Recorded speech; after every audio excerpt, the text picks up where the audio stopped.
What about what they've said in terms of black, particularly black men and Latinos, supported him more than they have in the past, supported him more than they have in the past, supported him more than they have in the past? I gotta ask you a sensitive question though. With all of this positivity that you ooze, particularly emanating from your experiences, how were you feeling when Kamala Harris lost the election? Well, I imagine you were, I was told you were a big supporter of hers. Huge, huge, huge.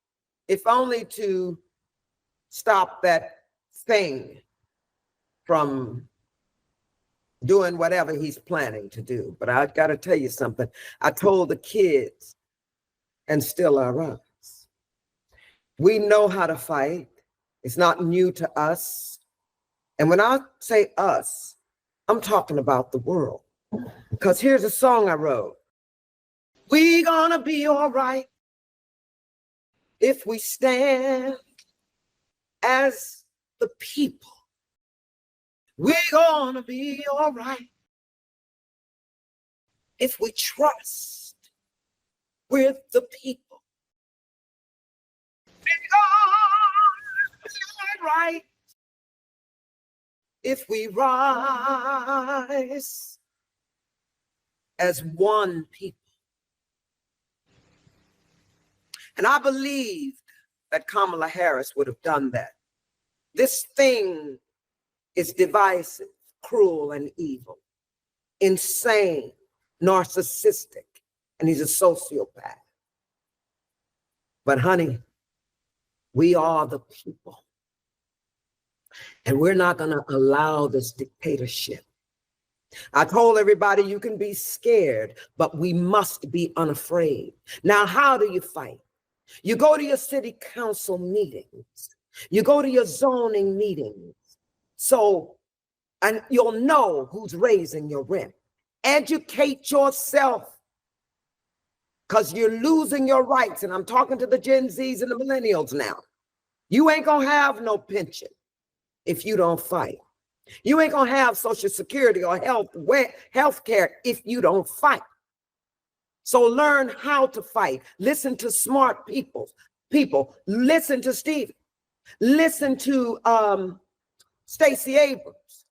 Listen to Congresswoman Jasmine Crockett and Maxine Waters. Listen to them.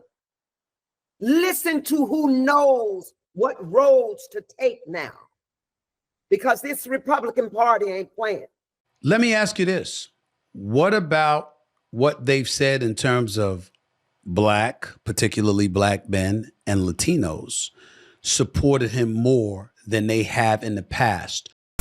Welcome to Fulton County, Georgia, otherwise known as Atlanta. It's one of the most dangerous counties in all of America. It also votes overwhelmingly for Democrats. This place has seen better days, that's for sure. How popular is the MAGA hat around here? You wouldn't expect it, but Donald Trump did go to a Chick-fil-A in this county. He's also being prosecuted in this county, and this is the county that gave us the legendary Trump mugshot. We rolled up in the Trump Rolls Royce with rapper Forgiato Blow to hand out MAGA hats in the hood today in Fulton County. Let's see if the people of Fulton County want a president with a mugshot. Let's see if the people of Fulton County want a president with a mugshot. Let's see if the people of Fulton County want a president with a mugshot. What about what they've said in terms of black, particularly black men and Latinos, supported him more than they have in the past? Listen, man, Donald Trump is the best thing that ever happened to America, and I'm gonna tell you why. He don't hide his feelings, he don't hide his emotions, he don't hide who he is. Do you want somebody to hide who they are? No, and Donald Trump doesn't do that. I love Trump. Let's go. You have more money. Let's go, Trump. More money with Trump, right? Let's go. More money with Trump. That's cool, man, too. Make sure you go vote for that hat. You feel me? You can get my hat off my head. Keep pushing the knowledge of the kids in the street. Vote Trump.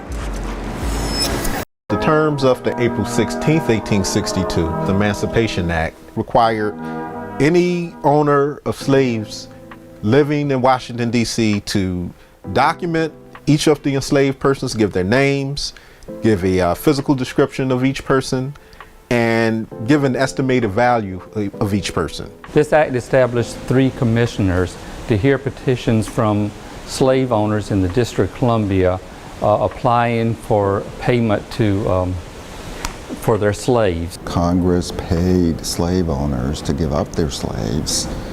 That's morally questionable. They knew it, but they felt for this first emancipation, it had to be done.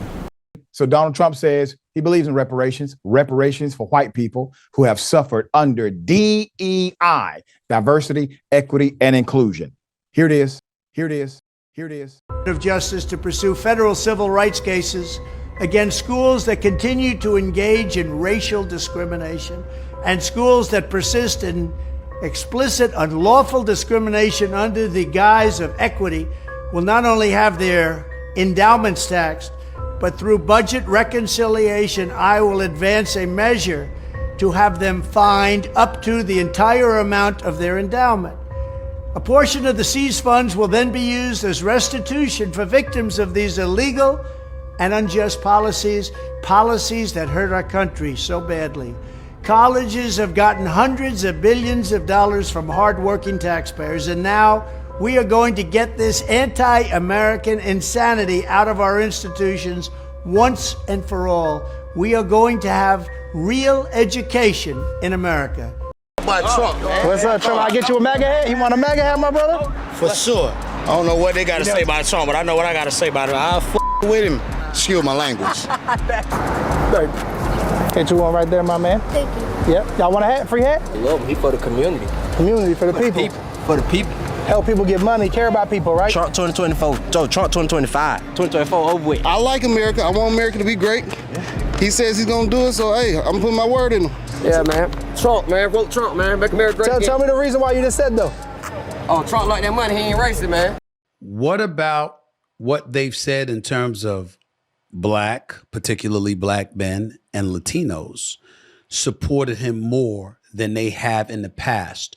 Why do you think that is? And what do you have to say to black men and Latinos who were not in favor of supporting Kamala Harris? Oh, honey.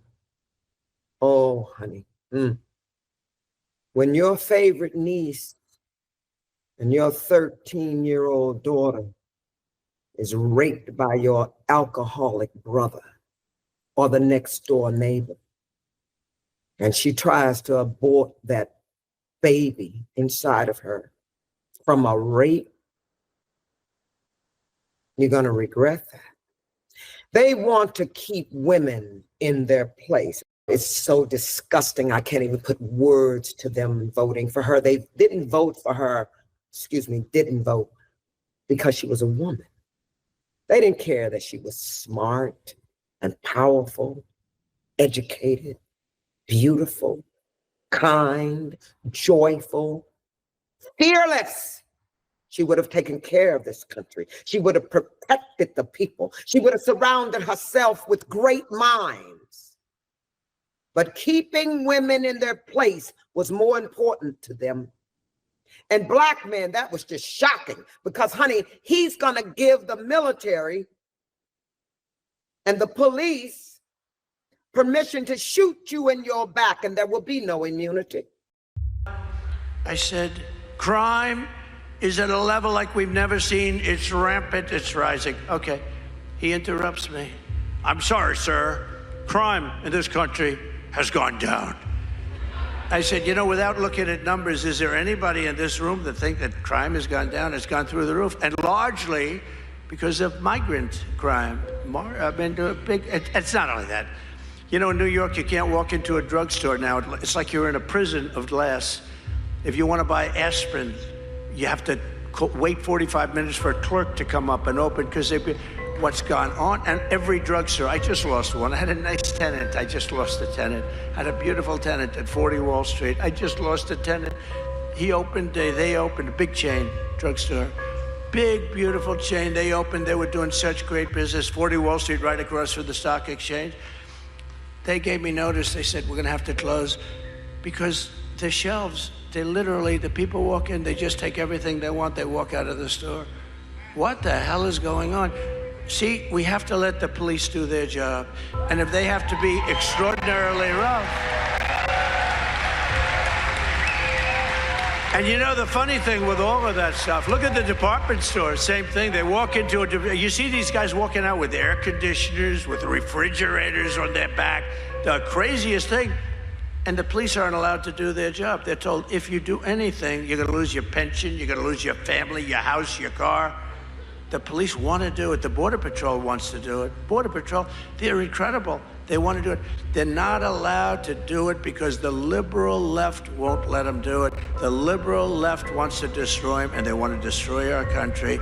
You know, if you had one day, like one real rough, nasty day with the drugstores as an example, where when they start walking out with, you know, she created something in San Francisco, $950 you're allowed to steal. Anything above that, you will be prosecuted. Well, it works out that the $950 is a misnomer because you can steal whatever you want, you can go way above. But you'd see, originally you saw kids walk in with calculators. They were calculated. They didn't want to go over the $950. They're standing with calculators, adding it up. You know, these are smart people. They're not so stupid, but they have to be taught. Now, if you had one really violent day, like a guy like Mike Kelly, put him in charge. Congressman Kelly, put him in charge for one day. Mike, would you say, he's right here, he's a great congressman. Would you say, Mike, that if you were in charge, you would say, oh, please, don't touch them, don't touch them. Let them rob your store. All these stores go out of business, right? They don't pay rent. Then the city doesn't have, it's a chain of events. It's so bad. One rough hour, and I mean real rough, the word will get out and it will end immediately. End immediately. You know, it'll end immediately. We are the party of common sense. I knew that once they had open borders, all of the countries, I didn't think about all over the world. I thought in South America, it's all over the world. Last week, a lot of people came in from the Congo, a big prison in the Congo in Africa. Welcome to the United States. They came in from the Congo. They came in from the Congo. They came in from the Congo. They don't pay rent. Then the city doesn't have, it's a chain of events. It's so bad. One rough hour, and I mean real rough, the word will get out and it will end immediately. End immediately. You know, it'll end immediately. Because, honey, he's going to give the military and the police permission to shoot you in your back, and there will be no immunity. Markey, overnight, the president-elect announcing on Truth Social that he is prepared to tackle immigration by declaring a national emergency. The president-elect confirmed reports that his administration will use military assets to enforce mass deportation, saying the plans will, quote, reverse the Biden invasion of immigrants coming into the U.S. Our partners over at The Hill report over 1.5 million people currently live and work in the country and have a humanitarian or temporary legal status. They are at risk of being pushed out by the Trump administration. Mass deportations, this is something that Trump has long promised on the campaign trail. He recently brought on former ICE Director Tom Homan as his border czar. Homan, a staunch critic of Biden border policies and a supporter of Trump's plans for mass deportations, has already told illegal immigrants to start packing. Because, honey, he's going to give the military and the police permission to shoot you in your back, and there will be no immunity. Trump has repeatedly said that he plans to declare a national emergency and use the military to enact his mass deportations. He hasn't revealed many details beyond that, though. So how would that work? How would declaring an emergency enable him to then enact mass deportations? Well, I think there are going to be a lot of legal questions as to whether and to what extent he can use the military for that purpose and declare a national emergency. But I think the idea is to leverage resources that the military has to bolster what immigration and customs enforcement and Department of Homeland Security more generally have. We do have to remember back to the experience of the first Trump administration. They attempted to use the National Guard. In fact, then Governor Kristi Noem sent the South Dakota National Guard to support border control efforts. And generally, that is remembered as a sort of a non-entity in the sense that there really was not much that troops not trained in border control, not trained in immigration enforcement, really could do to bolster those efforts. And so the question is, how is this time going to be different? Because, honey, he's going to give the military and the police permission to shoot you in your back, and there will be no immunity. We do have to remember back to the experience of the first Trump administration. The cities, unfortunately, that are in trouble are all run by Democrats. You have radical left Democrats running cities like Chicago and so many others that we just had a news conference. And unfortunately, that's the way it is. I mean, that's the facts. When you look at Chicago and you look at the job, Mayor Lightfoot sent me a letter yesterday, and I think in their own way they want us to go in. There'll be a time when they're going to want us to go in full blast, but right now we're sending extra people to help. Chicago is a disaster. The mayor is saying don't come in. The mayor is telling us not to come in. At some point we can void that if we have to, but we may have to at some, because it's out of control. I assume she's saying that for political reasons. I think it's negative political reasons. She's a Democrat. I'm going to be nice. She's a Democrat. She's making a big mistake. People are dying in Chicago and other cities, and we can solve the problem. They have to ask us, but we can solve the problem. Well, you saw he mentioned Mayor Lori Lightfoot a number of times, and the Mayor of Chicago, Lori Lightfoot, joins me now. Thank you, Mayor. I appreciate it. Give me your reaction to the president. I understand that you two spoke after those remarks. You know, the president's remarks are politics. You know, obviously he's in the fight for his survival.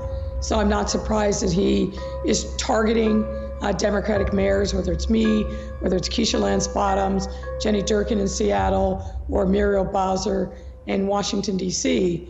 But it doesn't change the fact that we do not want unconstitutional secret federal agents coming into our cities, grabbing our residents and detaining them and violating their rights. Portland Mayor Ted Wheeler. Unmarked vehicles driving into crowds, pulling people off the streets without any probable cause, as far as I can tell. And the people who are engaging in those activities aren't even willing to identify who they are, and they don't wear insignia on their uniforms. That's a real threat to democracy. On Fox News this morning, Acting Department of Homeland Security Secretary Chad Wolf said his agents don't need invitations to do their jobs. On Friday, Oregon Attorney General Ellen Rosenblum sued the Department of Homeland Security and other federal agencies for allegedly violating protesters' civil rights. The suit claims agents in unmarked cars took people off the streets without warrants. The American Civil Liberties Union of Oregon also sued DHS and the U.S. Marshals Service for allegedly violating the rights of journalists and legal observers. Oregon Democrats accuse the president of playing politics. There's no question in my mind that this is a very cynical ploy on the part of the Trump White House. It's targeting not only the city of Portland, but other democratically controlled cities. And I absolutely believe that the play here is to support his own base. Democratic Senator Jeff Merkley tweeted he'll seek legislation barring the administration from sending paramilitary squads into U.S. cities. As protests continue across the country, Portland is not the Trump administration's only focus. Today, the Chicago Tribune reported DHS plans to deploy 150 agents in Chicago. Because, honey, he's going to give the military and the police permission to shoot you in your back, and there will be no immunity. With the U.S. presidential elections fast approaching, declarations by the candidates are now coming in fast. Former president and the Republican presidential candidate Donald Trump has now that if he is elected to the White House, he would revoke the temporary protected status for the Haitian migrants in Springfield, Ohio. In Springfield, what's happening there is horrible. You have a beautiful community, 52,000 people, and about 30,000 people were put into that community rapidly, and the community is so nice and they want to be so politically correct. You have to remove the people, we cannot destroy our country. You had a beautiful, safe community. Everyone's in love with everybody. Everything was nice. It was like a picture community. And all of a sudden, in a short period of time, they have 32,000 more people in there. They are, in my opinion, it's not legal. It's not legal for anybody to do. It's not even on a human basis. It's not acceptable to the people that are there, and certainly to the people that are in Springfield. Springfield is such a beautiful place. Have you seen what's happened to it? It's been overrun. You can't do that to people. They have to be removed. Let's be clear what this is. Trump is saying he's going to deport legal immigrants. Furthermore, he added his intention to deport them. You have to remove the people, and you have to bring them back to their own country. They are, in my opinion, not legal, Trump said in an interview. On being asked if he would revoke the migrants' temporary protected status, the former president said, "Absolutely. I'd revoke it, and I'd bring them back to their country." Trump and his allies have left no stone unturned in spreading misinformation about the migrants residing in Springfield, who have been in the spotlight since Trump claimed, during his last presidential debate, that the Haitian migrants in Springfield were eating people's pets. What they have done to our country by allowing these millions and millions of people to come into our country, and look at what's happening to the towns all over the United States. And a lot of towns don't want to talk. It's not going to be Aurora or Springfield. A lot of towns don't want to talk about it because they're so embarrassed by it. In Springfield, they're eating the dogs, the people that came in. They're eating the cats. They're eating the pets of the people that live there. And this is what's happening in our country, and it's a shame. Recently, when pressed during an interview, Trump answered a question about what his plans were if Haiti refused to accept the migrants. They will, Trump said, without additional details. Well, they're going to receive them. They'll receive them. If I bring them back, they're going to receive them. During his last presidential tenure, Trump ensured that the Department of Homeland Security was strict and aggressive in refusing or ending the protected status given to those in need. In recent weeks, Trump has been continuously stoking anti-immigration sentiments through debunked conspiracy theories, like the one about migrants eating pets in Springfield. After the presidential debate and the pet claim by Trump, Springfield received numerous threats, according to the city's mayor, Rob Rue. Springfield's official website now states, in light of the anti-migrant sentiments, that approximately 12,000 to 15,000 immigrants live in Clark County, which has a population of around 136,000, and that Haitian immigrants are present there legally. Furthermore, Rue, Ohio Republican Governor Mike DeWine and other officials have criticized the rumors, deeming them false and detrimental to the community. On the contrary, the Haitian workers play a pivotal role in the city's economy, undertaking much-needed jobs. Let's be clear what this is. Trump is saying he's going to deport legal immigrants. Well, there are multiple cries of racism aimed at the president tonight after he used an expletive to describe several countries that are black majority and lauded the country of Norway, which is majority white. And now even Republicans are calling for an apology. What had been a day of negotiations on an immigration deal. Deal or no deal, Senator? No deal yet. There's got to be one because we're running out of time. Turned into another PR debacle for the president after word leaked out about comments he made in an Oval Office meeting. The Washington Post first breaking the news that when Trump learned of a plan that would restore protections for immigrants from countries like Haiti, El Salvador, and several African nations, the president apparently growing frustrated, leading him to say, "Why are we having all these people from expletive-hole countries come here?" The Post reporting the president then went on to say that the U.S. should bring in more people from countries like Norway. The White House did not verify that the president made those statements, but it has not denied them either. Using vulgar language, President Trump today questioned why the United States would allow people from Haiti and Africa into the country, describing those places using an expletive while suggesting people from Norway might be more acceptable. He reportedly made the comments during a White House meeting with a bipartisan group of senators. The White House tonight is not denying the president made the remarks. Now, we want you to know our report includes that expletive once so that you can hear the complete quote for yourself. And of course, it may not be appropriate for some of our younger viewers. NBC's Peter Alexander has details. The president tonight apparently uncorking another astonishing statement, complaining to lawmakers in the Oval Office about protections for immigrants. Why do we want these people from, quote, all these shithole countries here? According to a Democratic aide familiar with the conversation, Mr. Trump was referring to African nations and Haiti, before suggesting the U.S. should have more people from places like Norway, whose prime minister he met yesterday. A White House spokesman tonight not denying the president's words, but saying certain Washington politicians choose to fight for foreign countries. Let's be clear what this is. Trump is saying he's going to deport legal immigrants. So, baby, y'all done. You took every right from your children. Once again, there will be no social security and pensions and rights. This thing has said you will never have to vote again. He's going to be in charge of the military. We have fucked up. End of story.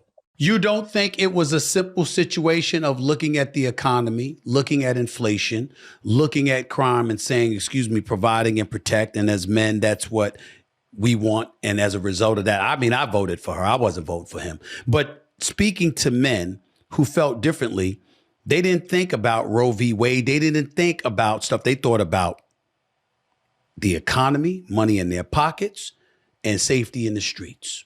Oh, listen, it couldn't have been as simple as that. First of all, do you see women breaking in people's houses? Do you see women shooting each other in the streets? No. They voted because they voted for Trump because, I hate saying his name. They voted for him because they hate themselves. And they see this thing as powerful, that he's going to move mountains for them and make them rich. And unfortunately, black men, they want a man. They were saying, I'm voting for the man. Well, we're going to see about that. And don't think we're all not at fault. All of us. We went to our jobs and came home and sat on the sofa and watched movies of destruction. Superman, Batman, the end of this, Armageddon. Well, all of that social consciousness has brought us here. So now, like I said, Lex Luthor is finally in the fucking White House. What are you going to do about it?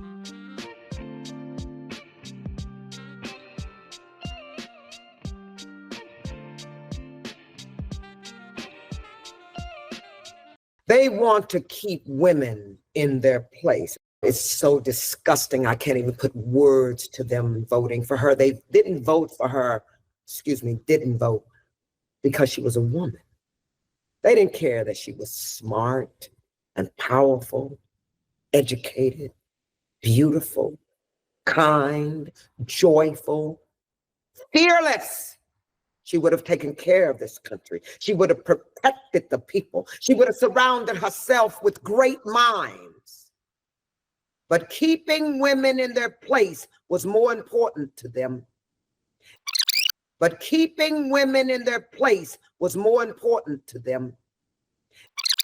But keeping women in their place was more important to them.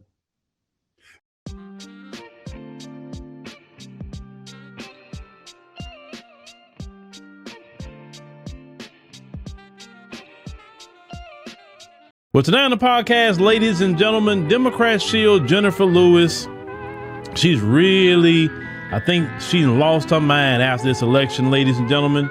Now, Jenifer Lewis, I used to really like her in a lot of her shows and you know, she would be funny and everything. And I said, yeah, she's the ultimate black mama on a lot of these shows. But boy, when she got into this politics stuff with these Democrats, I'm like, oh, man.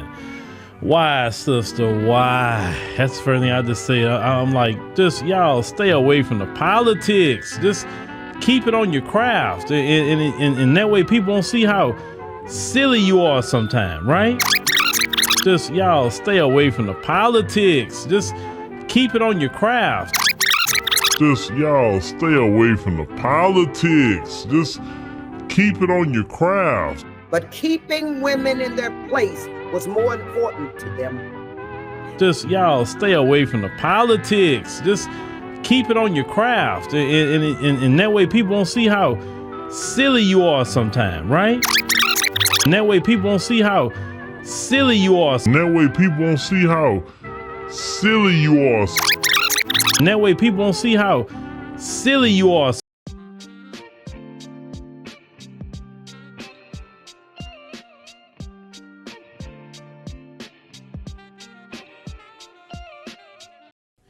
But the reporting from Laura Ingraham was quite different, because she reported and spoke about Drew Brees and his comments as well. Now I want you to hear first how she responded about LeBron James, and then I want you to hear how she responded about Drew Brees. Let's roll that clip. It's always unwise to seek political advice from someone who gets paid $100 million a year to bounce a ball. Oh, and LeBron and Kevin, you're great players, but no one voted for you. Millions elected Trump to be their coach. So keep the political commentary to yourself, or as someone once said, shut up and dribble.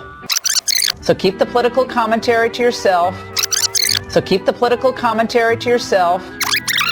Just y'all stay away from the politics. So keep the political commentary to yourself. Just y'all stay away from the politics. Or as someone once said, shut up and dribble. And that way people won't see how silly you are. So keep the political commentary to yourself, or as someone once said, shut up and dribble. So if you saw that clip, you saw she told Kevin Durant, LeBron James, she made a quote about shut up and dribble. But we thought that she would tell Drew Brees to shut up and throw a football, right? No, she didn't tell him that. She said he's entitled to his opinion. He's a person, right? I mean, definitely two different responses. Now, of course, Twitter came out in a firestorm against Laura Ingraham for saying what she stated about Drew Brees versus LeBron James. But clearly, this is America, literally, ladies and gentlemen. If you are LeBron James, you're told to shut up and dribble. If you are Drew Brees, then you can have an opinion, and you're a human being that's worth something. What's your thoughts? Please be respectful with your comments. Also, please click the like, click the notification bell, and subscribe to this channel. Listen, Genesis chapter 11 verse 10 explains the genealogy of Shem. Shem was a black man in Africa. If you repeat this back, Genesis 14 verse 13, Abraham steps on the scene. Being a descendant of Shem, which is a fact, means Abraham too was Abraham, born in the city of a black man called Nimrod, grandson of Ham. Ham had 4 sons. One was named Canaan. Here, let me do some explaining. Abraham, Isaac was Jacob had 12 sons, for real, and these were the children of Israel. According to Genesis chapter 10, these were the children of Israel. According to Genesis chapter 10, these were the children of Israel. According to Genesis chapter 10.